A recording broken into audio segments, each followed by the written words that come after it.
আজকে বীভৎস গরমে বুধবার দিন চলে গেছি বাজার, রবিবারটা অ্যাভয়েড করছি, এত ভিড় থাকে প্লাস গরম বেলাও হয়ে যায়। সবজি এনেছি মোটামুটি নিজে একা একতলা থেকে তিনতলা যতটা তুলতে পারবো সেই হিসাবে। ভালো একটা লাউ পেয়েছি, দানা একেবারে নেই বললেই চলে। 3টে আম ডালের জন্য।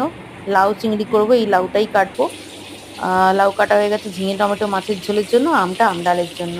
এখানে মুসুর ডাল সেদ্ধ হয়ে গেছে, আমটাকে গোটা সর্ষে দিয়ে একটু সাঁতলাবো। আর কাতলা মাছ দুটো ভাজছি, 2 পিসি মাছ ভাজছি। ঝিঙে টমেটো আর এখানে কি বলে চিংড়িটা।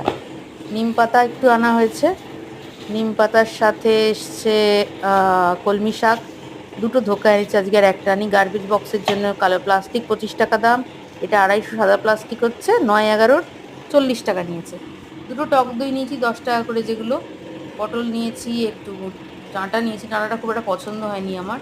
ধনেপাতা, গন্ধরাজ লেবু, ঢেঁড়স, করলা, আজকে উচ্ছে পাইনি, উচ্ছে পাকা পাকা ছিল। কাঁচকলা, আম, কুমড়ো, ঝিঙে, টমেটো, বেগুন। আর এখানে আছে শসা, গাজর, বিনস আর মিষ্টি আলু। শসা একদমই নেই বাজারে, প্রচণ্ড অভাব শসার, কাড়াকাড়ি করতে হচ্ছে। তো যাই হোক, কালকে মন্দিরে থেকে দেখি শসা নেই ফ্রিজে। এখানে নিয়েছি একটু ফল, আপেল, কলা আর আঙুর।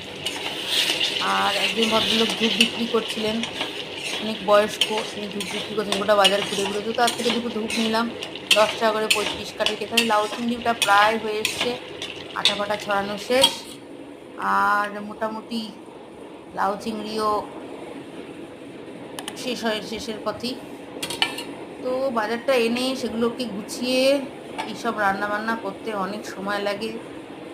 মাঝে মাঝে মনে হয় কিছুই খাবো না, কিন্তু এত খিদে পায়।